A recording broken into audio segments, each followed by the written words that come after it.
Hello my dear friends, कैसे हैं आप सब। उम्मीद करते हैं सब अच्छे होंगे। चलिएगा शुरू करते हैं। इंडियन नेवी एसएसआर एमआर के फॉर्म भरे आ चुके हैं। क्लास सेकंड आप सभी की आ चुकी है साइंस की। जाकर फर्स्ट क्लास जल्दी से ले लें। यहाँ पर इंपॉर्टेंट क्वेश्चन देखेंगे जो कि आप सभी के एग्जाम में आने वाले हैं। ऐसी साइंस देखेंगे। इंग्लिश के मैंने आप सभी को पीडीएफ दे दिया है। One of the best grammar का रूल है, साथ में कुछ आप सभी को क्लासेस भी करा देंगे।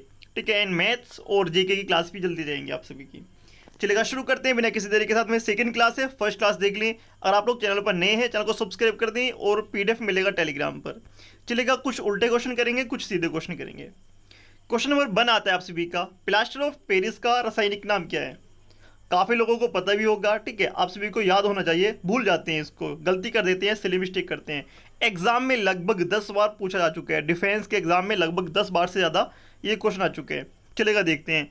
प्लास्टर ऑफ पेरिस का रासायनिक नाम क्या है। तो बिल्कुल इसका क्या आंसर होगा, कैल्शियम सल्फेट हाइड्रेट। ठीक है, अगर हम इसको लिखते हैं, इसका फॉर्मूला लिखते हैं सबसे पहले, तो हमको फॉर्मूला याद होना चाहिए। CaSO4 into half H2O। ये इसका रासायनिक फॉर्मूला होता है।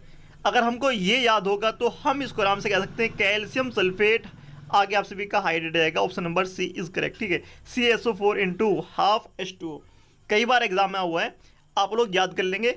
ठीक है, रिपीट ज़्यादा होता है। चलेगा, अगला क्वेश्चन यहाँ पर आते हैं कि कठोर जल में कैल्शियम और मैग्नीशियम निकालने की प्रक्रिया को क्या कहते हैं। जो कठोर जल होता है, what is the process of extracting calcium and magnesium from hard water. जो हार्ड वाटर होता है, D2O होता है। ठीक है, हार्ड वाटर होता है, इससे मैग्नीशियम और कैल्शियम निकालने की प्रक्रिया को क्या कहते हैं। तो बिल्कुल करेक्ट आंसर होगा जल मृदुकरण। क्या कहते हैं इसको, जल मृदुकरण कहते हैं, यानी कि उसमें से जल में से ठीक है इन चीज़ों को बाहर निकालना। सबसे पहले बात करते हैं कठोर जल की। क्वेश्चन कैसे कैसे बनते हैं वो देख लेते हैं। क्वेश्चन होगा कि ऐसा कौन सा जल है जिसमें कपड़े धोने पर उससे झाग नहीं बनते। तो जो कठोर जल होता है ना, ये कठोर जल होता है। अगर हम इस कठोर जल में कपड़े धोंगे ना तो उसमें कभी भी झाग पैदा नहीं होंगे। याद रखेंगे इस चीज़ को, एक फैक्ट है, एग्जाम में पूछते हैं। ठीक है, चलिएगा आगे देखते हैं। अगला क्वेश्चन आपसे भी आता है कि लोहे का रासायनिक प्रतीक क्या है। लोहे का रासायनिक प्रतीक क्या है, सभी को पता है, एग्जाम में फिर भी पूछेगा। तो आपको लगाना है Fe। क्या लगाना है, Fe लगाना है। Fe का मतलब आयरन। ठीक है, आप सभी का इसको कहते हैं आयरन भी कहते हैं, आप सभी को पता होना चाहिए। ठीक है, आगे अगर बात करते हैं, जो आयरन होता है, Fe होता है, इसका जो परमाणु क्रमांक होता है क्या होता है, एटॉमिक नंबर क्या होता है। एटॉमिक नंबर ऐसे लिख लेते हैं, एटॉमिक नंबर इसका होता है 26। कितना होता है, आयरन का परमाणु क्रमांक होता है 26। एंड ये पाया जाता है किसमें, संक्रमण धातु में। क्वेश्चन पूछ लेगा कि जो आयरन होता है, Fe होता है, ये कैसी धातु है, सक्रिय धातु है, निष्क्रिय धातु है, संक्रमण धातु है। आप सभी को बताना ये होती है आप सभी की कौन सी, संक्रमण धातु। याद रखें कौन सी, संक्रमण धातु। एग्जाम में आप सभी के पूछे जाते हैं, एक बार नहीं कई बार पूछा गया है। ठीक है, आगे देखते हैं। नेक्स्ट क्वेश्चन आप सभी का आता है, मनुष्य के शरीर में लोहे की कमी का क्या परिणाम हो सकता है। ये आयरन के ऊपर 4 से 5 क्वेश्चन है और यही आप सभी के रिपीट होते हैं हर बार एग्जाम में। तो मनुष्य के शरीर में लोहे की कमी के कारण क्या परिणाम हो सकते हैं, आपको आंसर करना है कमेंट बॉक्स में। या फिर आंसर भी नहीं कर रहे तो आप लोग बताते चले कि भाई मेरे ये क्वेश्चन गलत हो चुके हैं, ये मेरा क्वेश्चन ठीक है। ठीक है, जिससे कि आप सभी की तैयारी का पता चल पाए। चलेगा, यहाँ पर देखते हैं इसका जो करेक्ट आंसर होगा वो होता है आप सभी का किस की कमी के कारण। तो बिल्कुल करेक्ट आंसर होगा आप सभी का अरक्तता, एनीमिया। ठीक है, आप सभी को ऑप्शन नंबर करेक्ट होगा। एनीमिया की कमी के कारण आप सभी का, लोहे की कमी के कारण क्या होता है, एनीमिया होता है। और अगर आप सभी को लोहे का पता होगा Fe, अभी समझाया था, परमाणु क्रमांक कितना होता है 26 होते हैं। एंड ये जो एनीमिया रोग होता है, ये किस क्या होता है, आपको कैसे पता चलेगा कि आप सभी को लोहे की कमी के कारण जो रोग हुआ है, एनीमिया हुआ है, वही है या फिर कुछ और है। तो इसमें कुछ यहाँ पर होता है, जैसे कि थकान पैदा होती है, थकान, बेहोशी, एंड सिर में दर्द होता है। एंड ऐसी कई सारे फैक्टर आप सभी के बन जाते हैं, गले में खराश हो जाती है, या फिर नज़ला, खांसी, जुकाम, इस टाइप से आप सभी के बन जाते हैं। तो समझ लेना कि आप सभी का क्या हो चुका है, एनीमिया रोग हो चुका है लोहे की कमी के कारण। एंड कुछ आप सभी के इसके जो उपाय हैं वो क्या है कि आपको ज़्यादा से ज़्यादा चुकंदर खाने चाहिए। चुकंदर में आप सभी का लोहा की मात्रा मिलती है। चुकंदर होते हैं, साथ में पालक है, शहतूत है। ठीक है, याद रख लेंगे इसको, ये आप सभी के एग्जाम में पूछता है। ठीक है, कि एनीमिया रोग अगर हो जाए तो हमें कौन से फल खाने चाहिए, इस टाइप से क्वेश्चन पूछता है। अगला क्वेश्चन आपसे भी कहते हैं कि निम्नलिखित में से किस विटामिन में नाइट्रोजन नहीं होती। Vitamin A, B, C, D दे रखे हैं। इनमें से कौन सा विटामिन है जिसमें नाइट्रोजन नहीं होती है? तो यानी कि एन नहीं होता, तो वो सिंपल सा आप सभी का करेक्ट आंसर होगा ऑप्शन नंबर यहां पर बिल्कुल सी करेक्ट होगा। तो करेक्ट आंसर आप सभी का होगा vitamin B, option number B is correct. And vitamin B and C, B और सी जो आप सभी के हैं, ये दोनों ऐसे विटामिन हैं जो कि पानी में घुलनशील हैं। एंड एग्जाम में कभी अगर विटामिन ना दी गई हो, आप सभी के पूछ लेंगे कि इसमें से किस में जो है नाइट्रोजन नहीं होती है, तो आप सभी को ऑप्शन अगर बसा दिखाई दिया है ना, सबसे पहले आप लोग बसा लगाएंगे, ठीक है, बसा में नाइट्रोजन नहीं होता है। चलिएगा आगे देखते हैं, नेक्स्ट क्वेश्चन आते हैं कि मधुमक्खी पालन को क्या कहते हैं। जल्दी से आप लोग इसका आंसर कमेंट बॉक्स में कमेंट करेंगे। इससे पहले आप सभी को बताता हूं मैं, ये टॉपर ज्ञान एकेडमी टेलीग्राम में आप लोग जाकर ज्वाइन करें। इस पर आप सभी को यहाँ पर डिफेंस से छोड़कर बाकी अदर एग्जाम भी आपको मिलते हैं, जैसे कि एमटीएस के आंसर के हमने आप सभी को अपडेट कर दिया, आंसर क्या आ चुकी है, जैसे कि यहाँ पर एमटीएस का नोटिफिकेशन 30 जून को आएगा वो बता चुके हैं। SSC defence and navy SSR MR के जो पीडीएफ हैं वो भी टॉपर ज्ञान एकेडमी टेलीग्राम पर मिलेंगे, आप लोग जाकर ज्वाइन कर लें। सारे पीडीएफ आप सभी को यहाँ पर मिल जाएंगे देखने के लिए। तो मधुमक्खी पालन को क्या कहते हैं? तो सिंपल सा क्वेश्चन है यहां पर आप सभी के सामने।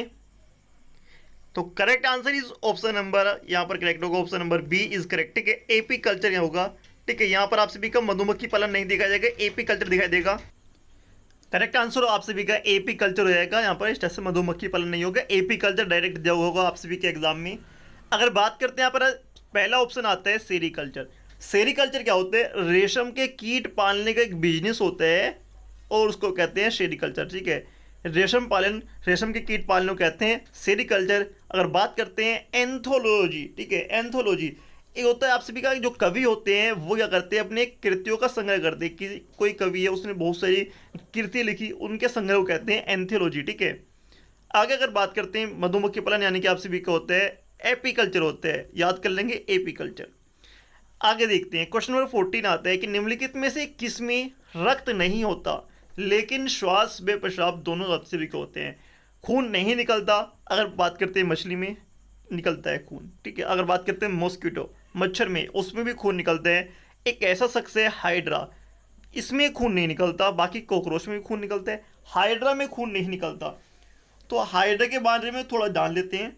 जो ये हाइड्रा होता है ना, हाइड्रा, ये इसका करेक्ट आंसर होगा। और हाइड्रा क्या होता है? ये निडेरिया संघ का जंतु है। अगर एग्जाम में पूछ ले हाइड्रा किस संघ का जंतु है, एग्जाम में पूछते हैं, कई बार भी एग्जाम में आ चुके हैं, ये निडेरिया संघ का जंतु है हाइड्रा, याद रखेंगे इस चीज को। चलिएगा अगला क्वेश्चन यहां पर आता है कि पौधे में जाइलम ऊतक निम्नलिखित में से किस पदार्थ का संवहन करते हैं? In plant xylem tissues conducts which of the following substance? तो आप सभी को आंसर करना है कमेंट बॉक्स में। तो correct answer is option number A, पानी का संवहन करता है। जाइलम करता है पानी का। एक ऑप्शन होता है आप सभी का फ्लोएम, फ्लोएम क्या करता है? अगर यहां पर बात करते हैं फ्लोएम की, एक तो होता है जाइलम, जाइलम तो होता है आप सभी का पानी का संवहन करते हैं। तो फ्लोएम क्या करता है? तो फ्लोएम का काम होता है जो कार्बनिक यौगिक होते हैं उसको लेकर जाना।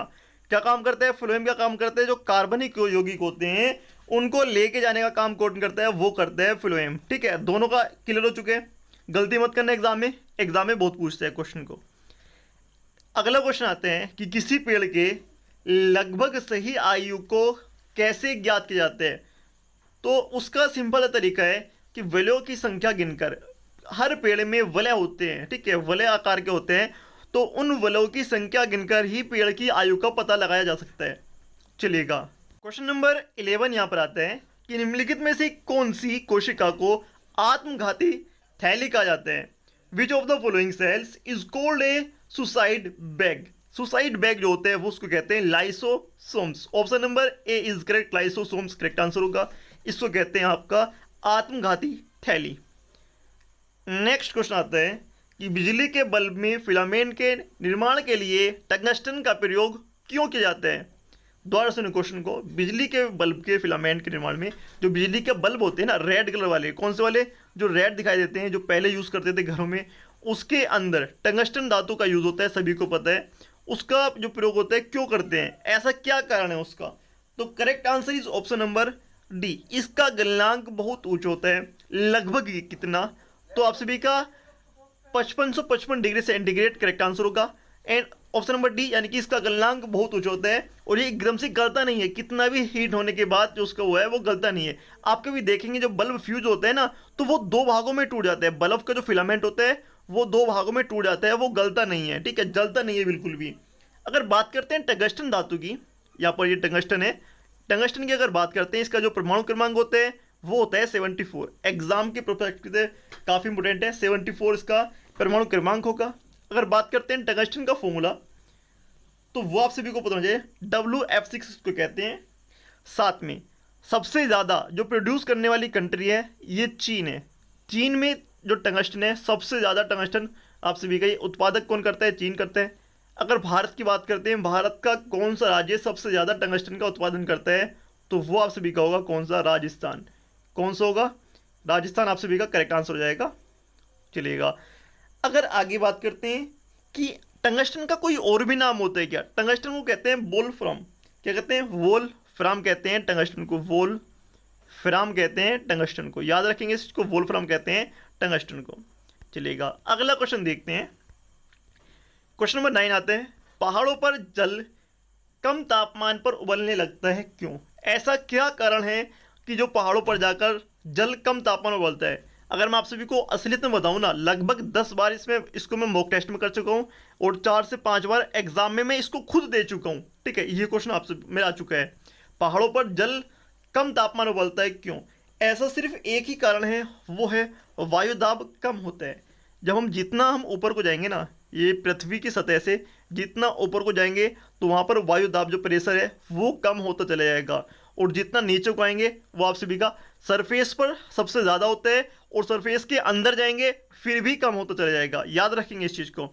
एंड दूसरी चीज़ आप सभी को पता होना चाहिए, जो टेम्परेचर है वो डायरेक्ट समानुपाती होता है किसके, प्रेशर के, ठीक है। अगर ऊपर तापमान कम होगा, अगर दाब कम होगा तो आप सभी का जो कम टेम्परेचर पर उबलने लग जाएगा, ठीक है, याद रखेंगे इस चीज़ को। आगे देखते हैं, जब बस सहसा यानी कि जब कोई बस चल रही है किसी सीधी रोड पर, एक बस जा रही है, वो अचानक क्या करते हैं, मुड़ जाए। जब वो अचानक मुड़ जाती है तो बस में खड़ा यात्री बाहर की ओर गिर जाता है, ऐसा क्या कारण है? अगर वो तुरंत मुड़ती है तो उसका सिंपल सा कारण है कि यहाँ पर जो गति का जड़त्व का जो नियम है वो लागू होते हैं, गति का प्रथम नियम लागू होते हैं, यानी कि जो वस्तु विराम में है उसको हाथों जब झटका लगेगा तो वो क्या होगी, उसका जो जड़त्व है वो टूट जाएगा, गति के जड़त्व के कारण। ऑप्शन नंबर बी करेक्ट होगा, inertia of motions. Question number 7 यहाँ पर आते हैं कि मोटर कारों में हाइड्रोलिक ब्रेक किस सिद्धांत पर कार्य करते हैं? किसमें, मोटर कारों में। तो मोटर कारों में जो होता है पास्कल का सिद्धांत, ऑप्शन नंबर बी यहाँ पर Pascal theory. On what principle do hydraulic brakes work in motor cars? Option number C B is correct, Pascal के सिद्धांत पर। आपको पता होना चाहिए जो पास्कल का सिद्धांत है आखिर है क्या। तो पास्कल का जो सिद्धांत है ये क्या करता है, इसका कोई द्रव है और जब कोई प्रेशर जब पड़ता है तो संपूर्ण द्रव सभी दिशाओं में संचरित होना शुरू हो जाता है। एंड ऐसे में क्या होता है, समान रूप से चारों तरफ संचरित होते हैं। यहाँ पर हमारे पास ब्रेक है, जैसे हम साइकिल की ब्रेक लेते हैं सिंपल तरीके से, यहाँ पर हमारे पास साइकिल के ब्रेक है, यहाँ पर ये और यहाँ पर ये, और बीच में साइकिल का टायर चल रहा है। जब साइकिल का टायर चलेगा तो ऊपर से क्या करेगा, जब हम आप ऊपर से उसको प्रेशर लगाएंगे तो जैसे ऊपर प्रेशर लगेगा तो वो प्रेशर जो आएगा ना वो उसके अंदर ब्रेक के अंदर वो होता है, क्या कहते हैं, आपका द्रव होता है, तो द्रव चारों तरफ आ जाते हैं तो उसको क्या कहता है, टायर को रोक लेता है। ऐसी सिंपल सी चीज़ क्या है कि जो पास्कल का सिद्धांत है, जो पास्कल के सिद्धांत में ब्रेक में जो भी फ्यूल भरा होता है उस पर प्रेशर पड़ता है, और जैसे प्रेशर पड़ेगा तो वो क्या करेगा, वो सभी दिशाओं में जाकर जो पहिया है कार का, बाइक का, उसको रोक लेगा। तो ऑप्शन नंबर बी करेक्ट होगा, पास्कल के सिद्धांत पर। क्वेश्चन नंबर 6 यहाँ पर आपका आता है कि दाब बढ़ने से बर्फ का गलनांक बढ़ता है या फिर घटता है? तो ये काफ़ी इंपॉर्टेंट क्वेश्चन है, एग्जाम में बहुत बार पूछा गया है।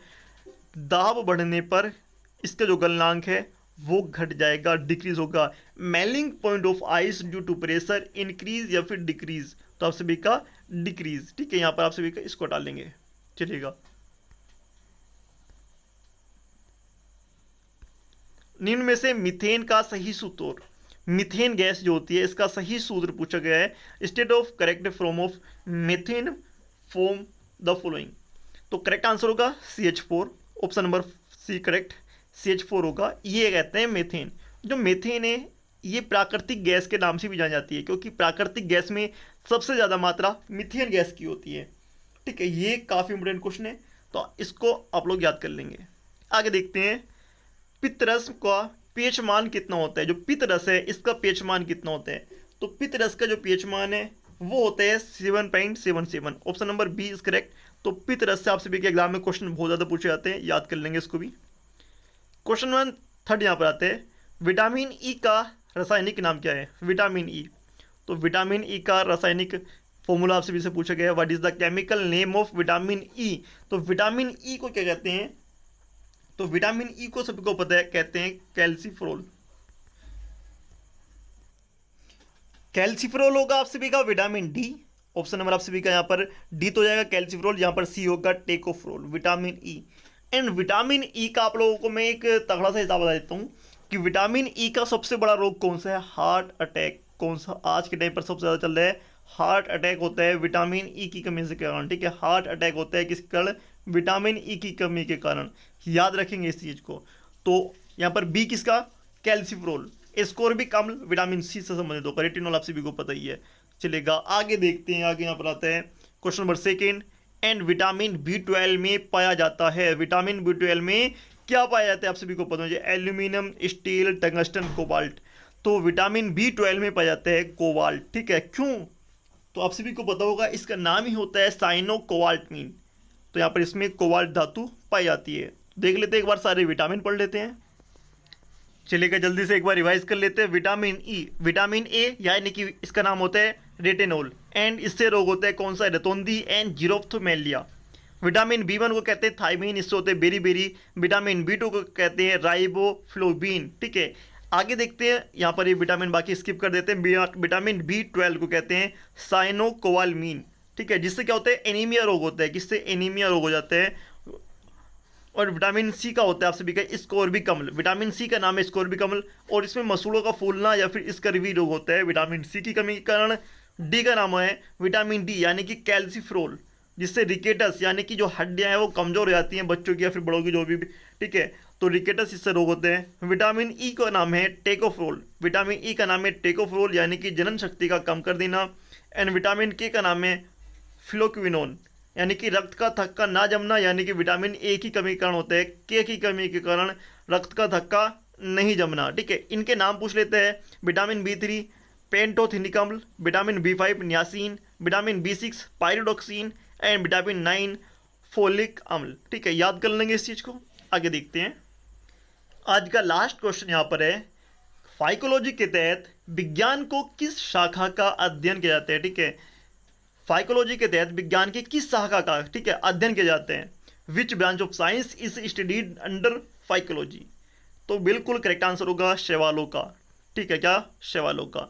तो इसमें हम फाइकोलॉजी शैवालों के अध्ययन को कहते हैं। आगे देखते हैं। सबसे पहले फाइकोलॉजी में हम शैवालों का अध्ययन करते हैं। अगर बात करते हैं पर्यावरण का अध्ययन जीव विज्ञान की किस शाखा के अंदर किया जाता है, इसका इकोलॉजी, पारिस्थितिकी के अंदर यानी कि इकोलॉजी के अंदर पर्यावरण का अध्ययन किया जाता है। फूलों का अध्ययन यानी कि फेरिकल्चर, फूलों का अध्ययन फेरिकल्चर में किया जाता है। अगर बात करते हैं डेंड्रोलॉजी, डेंड्रोलॉजी झाड़ियों का अध्ययन। ठीक है, डेंड्रोलॉजी झाड़ियों का अध्ययन। एंड पुष्पों का, फूलों का अध्ययन होता है एंथोलॉजी, पुष्पों का अध्ययन एंथोलॉजी। ठीक है, याद रखेंगे इस चीज़ को। एंड आगे अगर आप लोग चैनल पर पहली बार आए हैं तो चैनल को सब्सक्राइब कर दें, जिससे कि आप सभी को आने वाले जो PDF हैं वो मिल पाएँ। एंड क्लास बनाने में काफ़ी मेहनत लगती है, तो भाई जल्दी से सब्सक्राइब कर दें चैनल को, एंड साथ में अपने दोस्तों में एक बार शेयर जरूर कर दें। मिलते हैं आगे अगले वीडियो में, तब तक के लिए जय हिंद।